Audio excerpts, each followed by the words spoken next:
제가 은퇴하고 난 다음에 2층에서 예배를 또 3부에도 예배를 드리고 새벽에도 2층에서 드리기 때문에 본당에 내려와서 여러분을 보면 아주 오랜만에 만난 것 같습니다. 대단히 반갑습니다. 이 땅에 살아가는 모든 사람들은 모두가 바라고 있는 것은 오래 살기를 원하고 있습니다. 그래서 오래 살기 위해서 운동을 하기도 하고 좋은 것 있다 그러면 어떻게 하든 그것을 구해서 먹기도 합니다. 그렇다고 해서 오래 산 건 아닙니다. 우리 인체를 잘 알고 있는 또 공부를 많이 한 의사다 한다 할지라도 뭘 어떻게 해야 더 몸에 좋을까라는 생각을 하고 많이 노력을 하지만 의사라고 오래 산 것이 아닙니다. 운동을 많이 한다고 오래 산 건 아닙니다. 왜 그럴까요? 인간의 수명은 하나님께 달려 있어요. 인간의 수명은 하나님께 달려 있기 때문에 그렇다는 것입니다. 오늘 본문의 말씀을 보면 이것에 대해서 굉장히 정확하게 말씀을 해 주시고 계시는데 시편 90편 10절로 13절에 이렇게 말씀합니다. 우리 연수가 70이요 강건하면 80이라도 그 연수의 자랑은 수고와 슬픔뿐이요 빠르게 지나가니 마치 날아가는 것 같습니다. 주님의 분노의 이력을 누가 알 수 있겠으며 주님의 진노의 위세를 누가 알 수 있겠습니까? 우리에게 우리의 날을 세는 법을 가르쳐 주셔서 지혜의 마음을 얻게 해 주십시오. 세모정이면 좀 더 쉽게 알아들을 수가 있습니다. 그런데 왜 인간의 수명을 하나님께 70년 내지 80년으로 제한을 해 놓으셨을까라고 하는 것입니다. 모세는 120년 살았습니다. 모세 형님은 123세, 그리고 모세의 뒤를 이어받았던 여호수아는 110세였습니다. 그런데 그로부터 300년이 지나고 난 다음에 다윗 왕은 70년 살았습니다. 이건 급격하게 줄어든 겁니다. 그래서 하나님께서 인생의 연수는 70이요 건강은 80이라고 그랬습니다. 우리가 살아가면서 우리 자신도 느끼고 또 부부가 있으면 부부에게서도 느끼고 부모에게서 느낀 것이 있습니다. 그건 뭐냐면 이제 70이 딱 넘어가니까 이제 깜빡깜빡 한다고 그러잖아요. 손에 핸드폰을 들고도 핸드폰 찾고 있고 부엌 앞에 갔는데 냉장고 앞에 갔는데 지금 내가 여기 뭘 가지러 왔지? 다른 방에 가서도 내가 여기 뭐 하러 왔지? 잘 모르는 경우가 있습니다. 그리고 치매가 온다 그러잖아요. 깜빡깜빡 하면서도 이상하게 제정신이 아니에요. 왜 그럴까요? 인생의 연수는 70이요 건강은 80이라고 그러니까 어떤 면에 가서는 굉장히 자연스러운 현상이다 그럴 수도 있는 것이죠. 오늘 성경의 본문을 구체적으로 보면 10절에 이렇게 말합니다. 그 연수의 자랑은 수고와 슬픔뿐이요 70년 80년밖에 살지 못한 인간은 자랑을 해야 할 것은 다른 거 없다는 겁니다. 지내놓고 보면 수고와 슬픔뿐인 인생임을 고백하지 않을 수 없다는 겁니다. 신속기간에 우리가 날아간다고 말합니다. 이 말씀은 자신의 의지하고 상관없이 죽음을 향하여 전 속력을 다하여 달려가고 있다라는 것입니다. 우리는 지금 우리도 나도 자신도 모르는 사이에 죽음을 향하여 달려가고 있습니다. 전 속력으로 달려간다는 겁니다. 11절에도 이렇게 말합니다. 누가 주의 노여움의 능력을 알며 누가 주의 진노의 두려움을 알리까? 모세는 주의 노여움을 능력을 아는 사람이 아무도 없다 그랬습니다. 그래서 인간의 한계입니다. 우리 인간이 하나님을 다 한 것 같지만 알지 못합니다. 그래서 마지막 12절에는 우리에게 올 날 계수함을 가르치사 지혜로운 마음을 얻게 하소서.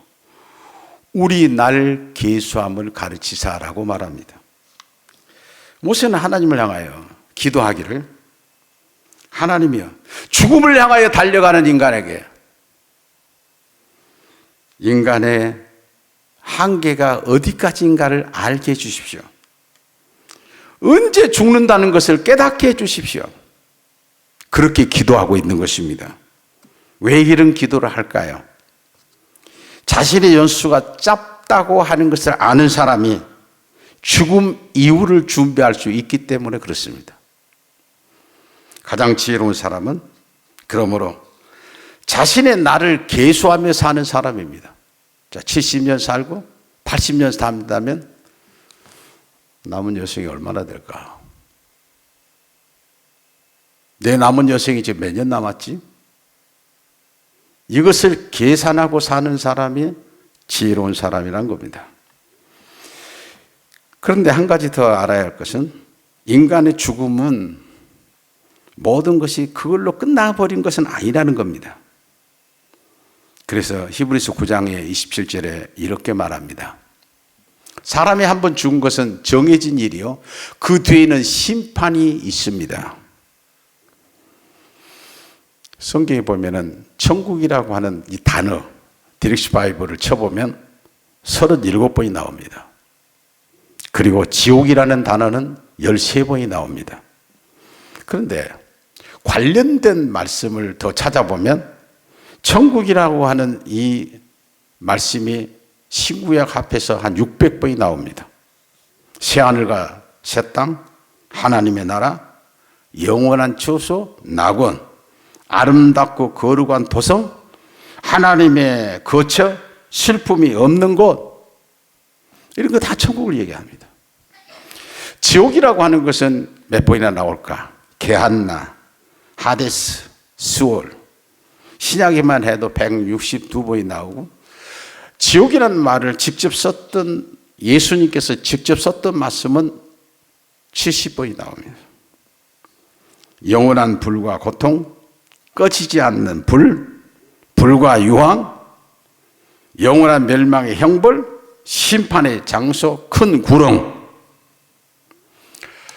하나님은 신구약 성경에 구체적으로 천국과 지옥에 대해서 말씀하면서 하나님 심판하시겠다라고 모든 인간에게, 살아가는 인간에게 경고하고 있습니다. 그러면 어떤 사람이 천국에 들어갈 수 있을까요? 성경 전체를 한 절로 요약하라고 하면 요한복음 16장 3장 16절이랑 요한복음 3장 16절이라는 걸 우리는 잘 알고 있습니다. 이렇게 말씀하죠. 하나님께서 세상을 이처럼 사랑하셔서 애아들을 주셨으니 이는 그를 믿는 사람마다 멸망하지 않고 영생을 얻게 하려는 것이다. 이스라엘 백성들은 이집트에서 430년을 노예 생활을 했습니다. 이것도 하나님 허락한 겁니다. 그런데 430년이 되니까 하나님께서 어느 날 이스라엘 백성을 해방시켜야 되겠다는 생각을 하셔서 바로 왕에게 이스라엘 백성을 해방시키라고 말합니다. 그걸 듣지 않으니까 9가지 재앙을 내립니다. 먼저 9가지 재앙을 내리는데 거기는 하나님만이 할 수 있는 재앙이었습니다. 그런데 그래도 이 바로의 마음이 강팍하였다 그렇게 말하는데 마지막에 10가지 재앙을 내리기 전에 하나님께서 이스라엘 백성을 향하여 이렇게 말합니다. 내가 출애굽기 12장 13절 봅시다. 문틀에 피를 발랐으며 그것은 너희가 살고 있는 집의 표적이니 내가 이집트 땅을 칠 때에 문설주의 피를 바르는 집은 그 피를 보고 내가 너희를 치지 않고 넘어갈 터이니 너희는 재앙을 피하여 살아남을 것이다. 이 약속을 해줍니다. 그러면서 하나님께서 너희가 양을 잡아서 피를 가지고 문 지방에 그리고 양쪽 기둥에 발라라. 그러면 그 집에는 죽음이 들어가지 않는다. 만약 바르지 않으면 장자가 죽을 것이다. 가축이 첫 새끼가 죽을 것이다 라고 경고를 하십니다. 그러나 바르는 가정은 넘어가리라. 패스 오버라는 말을 썼는데 이게 바로 6월절입니다. 넘어간다. 그런데 하나님의 말씀을 듣고 순종했던 이스라엘 백성의 가정은 한 명도 죽지를 않는 겁니다. 왜? 단지 하나님의 말씀을 순종했기 때문에 그렇습니다. 그러나 이 말씀을 우습게 여겼던 마치 노새 사이들처럼 농담으로 여겼던 그 가정은 바로 왕의 가정부터 죽음이 찾아온 겁니다. 온 땅에 곡소리가 난 겁니다. 예수님의 제자 요한은 어느 날 예수 그리스도가 자기를 향하여 오는 걸 보면서 이렇게 요한복음 1장 29절에 말을 합니다. 요한은 예수께서 자기에게 오시는 것을 보고 말하였다. 보시오, 세상 죄를 지고 가는 하나님의 어린 양입니다. 오늘 구약 성경에 피를 발랐다고 하는 것은, 양의 피를 발랐다는 것은 신약의 예수 그리스도의 피를 의미합니다. 예수님이 이 땅에 오셔서 인간의 모든 죄를 짊어지고 피를 흘려주시고, 그리고 예수를 믿는 사람들에게 죽음이 임하지 않을 것을 약속했다는 것입니다. 예수님이 땅에 오셔서 우리 인간에게 십자가에 피 흘리신 것을 전하기 위해서 지금도 외국에 나가서 선교하고 있는 선교사들, 목회자들, 내 집 근처 다니면서 복음을 전하는 사람들은 다른 건 없습니다. 오직 예수. 예수로만 구원받는다는 것입니다. 우리나라의 초창기에 기독교가 들어왔을 때 수많은 목회자들이 하나님의 말씀을 전했습니다. 그런데도 너무나도 길어요, 또 말하기가. 그러니까 아주 요약해가지고 외치고 다녔던 구절이 있습니다. 예수 천당 불신지옥. 예수 천당 불신지옥. 그때 아주 그 앞장서서 이렇게 하고 다녔던 분이 최봉석이라는 목사님입니다. 그런데 그 후에 그 별명이 최권능이라고 하는 목사님으로 이름이 바꿔졌는데, 이 뜻은 불같이 말씀을 전하는 분. 이 최봉석 목사님이 그러고 다녔습니다. 왜요? 시간이 없는 거예요. 너무나 시간이 없는 거예요. 예수 천당 불신지옥. 믿지 않으면 지옥 간다. 저는 지난 4월에 은퇴를 하면서 은퇴 후에 선교지를 돌아보겠다고 약속을 했습니다. 약속한 대로 저는 지난 8월 21일부터 9월 19일까지 약 한 달간 스페인에 다녀왔습니다. 그곳에는 김문희 선교사, 우리 교회 사역자로 계셨습니다마는 그분이 계신 곳입니다. 그런데 그분은 이 스페인의 산티아고라고 하는 지역을 중심에서 사역을 하고 있었습니다. 여러분 잘 아시겠지만은 스페인은 우리나라의 한 5배가 더 큰 나라입니다. 그런데 왜 하필 그곳에서 사역을 하는가? 산티아고를 아는 분들은 계시겠지만은 거기는 산티아고 성당이 있습니다. 예수님의 제자 야고보가 첫 순교자가 되는데, 특별히 그가 스페인 북서부 지방 복음을 전파하다가 순교를 당합니다. 그래서 예수님의 제자들이 그 순교당한 야고보의 시신을 산티아고 성당 지하에 안치를 합니다. 그 지금도 그곳에 가보면 야고보의 성당 지하에 이 야고보의 그 시신이 거기에 안치되어 있습니다. 이게 산티아고 성당이죠. 그래서 수많은 이 세계의 순례자들은 이곳을 향하여 옵니다. 그것을 보기를 원해서. 김문희 선교사가 산티아고를 중심해서 선교를 하게 된 이유에 대해서 저는 궁금했습니다. 왜 하필이면 산티아고인가? 스페인 사람들은 67%가 캐토릭입니다. 그런데 이 김문희 선교사님이 지금 사역하고 있는 웩선교회라고 하는 곳은 특별히 세계적으로 그 선교회가 있습니다. 그런데 그 선교회 안에 들어가서 지금 사역을 하고 있는데 거기서 통계를 내보니까 이 스페인에는 67%라 그랬지만은 겨우 1%가 본어겐 크리스찬. 다시 말하면 거듭난 크리스찬은 1%밖에 안 되는데 많이 잡아야 2%라는 겁니다. 저는 어떻게 그러면 선교를 하고 있는가? 그렇게 구원의 확신이 없는 사람들이 많기 때문에 여기 선교사님 그곳에 가서 선교를 하기를 원했던 겁니다. 저는 선교 현장으로 함께 하기를 원했습니다.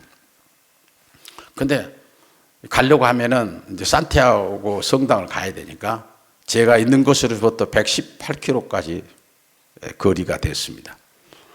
저는 하루에 22km를 걷고 그 다음날 20km, 그 다음날은 18km 그렇게 차근차근 걷게 되었는데 특별히 그곳을 아는 분은 알겠지만 프랑스에서부터 시작을 하게 되면 산티아고까지 800km입니다. 800km를 걸어온 사람도 있습니다. 거기에 가면 사람들이 거기까지 왔다고 하는 그 지금까지 수많은 그 고갯길을 사리고 뭐고 소용없어요. 하여튼 이렇게 방향이 돼 있는데 그 방향을 따라서 가다가 그곳에 도착하면 다 들어 누워버립니다. 그런데 거기서 저는 3명의 특별한 사람들을 봤습니다. 함께 이제 선교사님과 가게 되는데 루마니아 사람을 만났습니다. 그 김 선교사가 그분 옆에 같이 따라가서 예수 그리스도에 대해서 전합니다. 그 가면서 어깨를 이렇게 올려가지고 가면서 예수 그리스도를 영접합니다. 그리고 난 다음에 산티아고 성당에 거쪽에 가서 만났습니다. 그냥 우연히 만난 거예요. 얼마나 반가운지 몰라요. 왜? 그 얼굴에는 예수를 만났다는 기쁨으로 꽉 차 있었습니다. 두 번째 사람은 미국에서 플로리다에서 왔다고 얘기를 하는데 함께 이야기를 잠깐 나누면서 하는 얘기가 자기는 성당에 가서 기도를 하고 왔다고 그래요. 그런데 조금 궁금해서 그러면 마리아를 어떻게 생각합니까? 그랬더니 마리아는 사람이죠. 성부와 성자와 성령 하나님을 저는 믿습니다. 감동받았습니다. 역시 미국에서 그래도 신앙이 살아있구나라는 생각을 해봤습니다. 세 번째 사람, 중국에서 입양돼 가지고 1년 만에, 난지 1년 만에 입양돼서 덴마크에서 살고 있는 모르겠어요. 결혼을 했는지는 모르겠어요. 그분을 만났는데 동양인이니까 굉장히 반가워했습니다. 근데 그분에게 예수 그리스도를 전하는데 눈물을 퍽퍽 흘립니다. 그리고 그분이 예수를 믿겠다고 약속을 했습니다. 이 사진을 보면 여러분 좀 궁금할까 봐서 세 커트를 좀 보여드리겠습니다. 처음에 이 사진은 이 판초, 비가 와도 걸어가야 됩니다. 뒤로는 갈 수 없습니다. 앞으로만 가야 되는데. 이제 제 두 사람이 제 집사람과 함께 지금 가고 있고요. 두 번째 볼까요? 저분은 이제 옆에 하얀 옷 입은 분이 김문희 선교사인데 그 옆에 있는 루마니아에서 오신 분입니다. 순례자의 길을 걷는 분이에요. 그분에게 예수 그리스도를 전합니다. 그 다음 세 번째, 도착했습니다. 그래가지고 김문희 선교사 함께 이렇게 거기까지 왔던 것을 기념해서 찍어놓은 사진입니다. 근데 무엇보다 마음이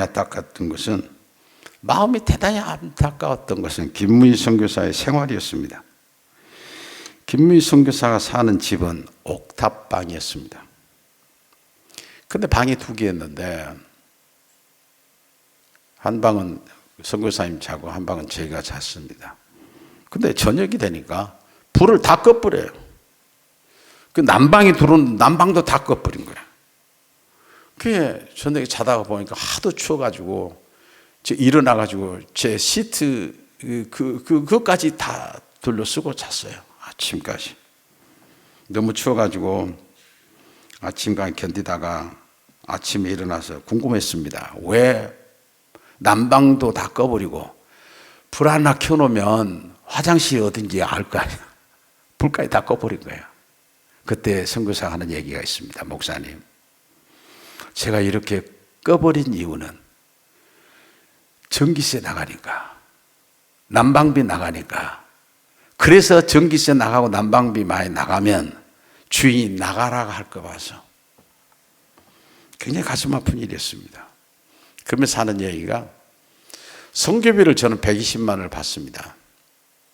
그런데 렌트비로 74만 원이 나갑니다. 나머지로 생활하고 있습니다. 그 생활이 얼마나 힘들겠습니까? 한국에 올 때면은 직항을 타지 않고 경유해서 오는 차를 꼭 타고 오는 걸 보았습니다. 80이 넘으신 어머니가 한국에 몸이 아파 계시는데 옆에 도울 분은 계시지만 매일마다 어머니에게 안부 전화를 했습니다. 왜 거기서 살아야 합니까? 왜 그런 어려운 곳에 살아야 됩니까? 와도 되지 않나요? 그러나 그 마음에는 오직 예수 천당이라고 하는 그것으로 꽉 차 있었습니다. 누구도 그를 말릴 수가 없는 분이었습니다. 지난번 설교 때 말씀을 했지만 우리가 보낸 선교원금은 총의 탄알과 같은 것입니다. 이건 제 얘기가 아닙니다. 선교사들의 얘기입니다. 선교사들이 선교헌금으로 사는데 만약 선교헌금이 중단되면 철수해야 합니다. 그리고 그렇게 않다면 얼마나 고통 가운데 선교를 해가고 있는가라고 하는 것입니다. 이 자리에 비해서 선교 현장을 갔다 오니까 선교사들을 대표해서 여러분에게 감사의 말씀을 드립니다. 오늘 설교 제목이 모래시계 같은 인생입니다. 저는 지난 주간 용인 호스피스 병원에 초청을 받아 설교를 했습니다. 여러분이 아시는 것처럼 우리 교회 이성욱 권사님이 그 호스피스 병원에서 초창기부터 수간호사로 있었습니다. 제가 알게 된 것은 지금도 원장이신 원주희 목사님이 저를 볼 때마다 이성욱 권사님을 칭찬합니다. 호스피스 병원은 죽음을 2개월 남아있는 사람들만이 들어갈 수 있는 곳입니다. 우리 교회가 해년마다 바자회를 하게 되면 그 돈을 용인 호스피스 병원과 우리 교회 남행란 권사님 의사이신 아버지가 장애인들을 세운 대전 성재원에 나누어 찾아가서 드리고 그곳에 가서 봉사를 했습니다. 호스피스 병원도 성재원도 가서 장애인들과 함께 운동회도 합니다. 저는 호스피스 병원에 설교 부탁을 받고 어떤 설교를 해야 하냐. 그들의 죽음이 이제 2달밖에 안 남은 사람들에게 할 수 있는 설교는 어느 설교인가? 이제 문득 그런 생각이 들었어요.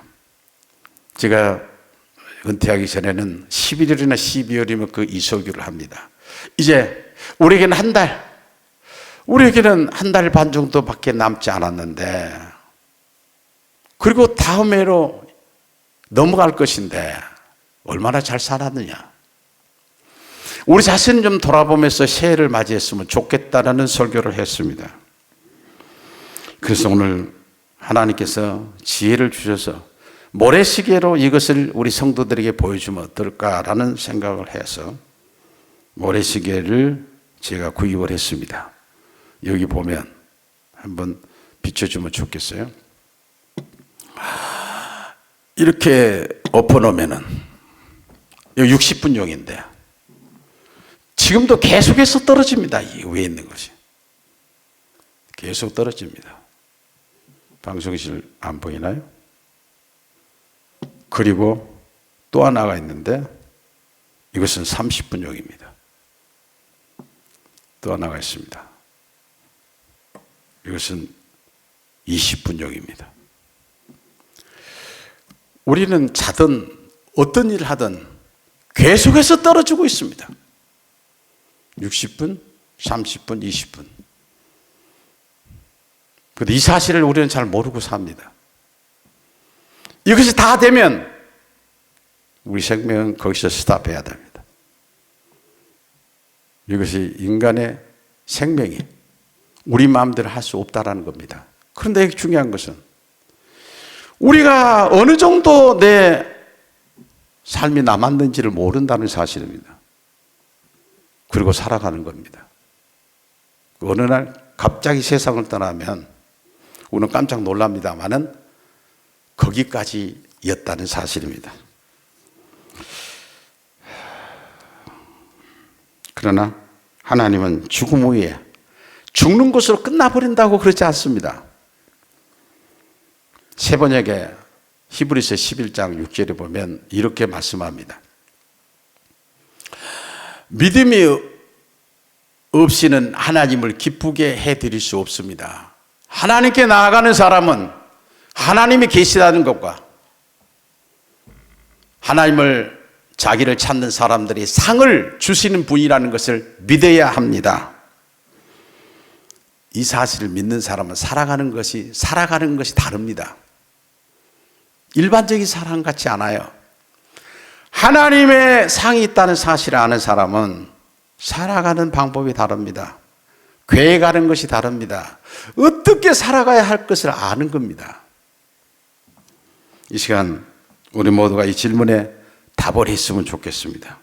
만약 오늘 밤이라도 이 세상을 떠난다면 나는 어떤 모습으로 하나님 앞에 설 것인가? 그리고 하나님은 우리 개인에게 말씀합니다. 뭐라고 말씀하실 것인가? 저는 호스피스 병원에서 또 하나의 모래시계를 보여줬습니다. 이거 3분용입니다. 3분 되는 모래시계. 제가 얘기했습니다. 여러분은 2달 남은 인생이 여기 온 겁니다. 여러분 2달 남았습니다. 어떻게 하시겠습니까? 여러분 어떻게 하시겠습니까? 그리고 예수 그리스도를 초청하는 시간을 가졌습니다. 이 시간에 정말 예수 그리스도가 나의 주님임을 구주로 영접하고 하나님 자녀가 되기를 원하는 사람은 서도 되고, 병원에 지금 침대에 다 누워있기 때문에 못 오는 사람은, 일어설 수 없는 사람은, 또 그래도 일어설 수 없는 사람은, 아무것도 할 수 없는 사람은 머리라도 끄떡하십시오. 머리라도 끄떡하지 못하면 눈이라도 깜빡하십시오. 하나님에 대한 나의 태도입니다. 그렇게 하겠다는 태도입니다.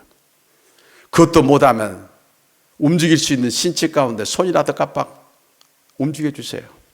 하나님이 여러분을 아십니다. 제가 기도해 드릴게요. 그들에게 영접 기도를 하고 돌아왔습니다. 저는 내일부터 한 주간 필리핀에 갑니다. 선교 현장에 갈 겁니다. 그곳에는 필리핀 선교사로 오랫동안 있었던 우리 박준영 선교사님, 우리 교회 출신입니다. 서용술 선교사님, 우리 교회 출신입니다. 김인자 선교사님, 30년이 넘도록 그곳에서 열심히 사역했던 선교사입니다. 그들을 방문하고 집회를 가질 겁니다. 낮에도 저녁에도 집회를 가질 것입니다. 그리고 돌아오려고 합니다. 여러분이 기도해 줬으면 좋겠습니다. 기도하겠습니다. 하나님 아버지, 우리가 여기에 살아있음에 감사를 드립니다. 지금까지 살아온 것은 알고 있지만 우리의 남은 여생은 얼마나 될는지 우리는 모르고 살아가고 있습니다. 얼마나 우리는 살아야 될지 우리는 짐작도 할 수 없이 우리의 인생의 삶은 날아간다고 했는데 지혜 없이 살아왔던 우리의 모습을 하나님이 아십니다. 하나님이여, 우리를 불쌍히 여겨주시고 하나님에게 기도했던 모세의 기도처럼 우리의 날 계수함을 가르쳐 주셔서 우리 앞에 있는 인생길을 그냥 보내지 않고 상 받을 자리에 들어갈 수 있는, 잘했다고 칭찬받을 수 있는 자리에 들어갈 수 있는 그런 삶을 살게 하여 주옵소서. 예수님의 이름으로 간절히 기도드리옵나이다. 아멘.